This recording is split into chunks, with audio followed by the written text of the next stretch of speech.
Хайде да изненадаме най-добрата ми приятелка за рождения й ден. Сега заедно ще сгубим подаръка й. Ще сложа всичко в тази чанта, като съм поръчала и торта. Взела съм всякакви свещички, балони и така нататък за самата изненада.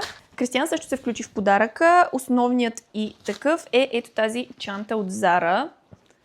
Тя обича да носи големи чанти и много се надявам да й хареса.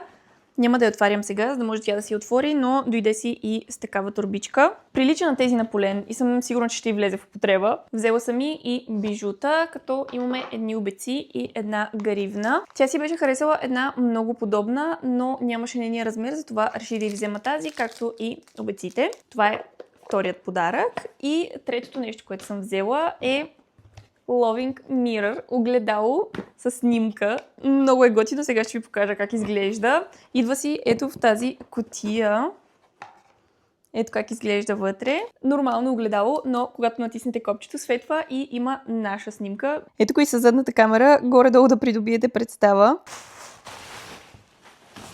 Ще сложа другите подаръци вътре.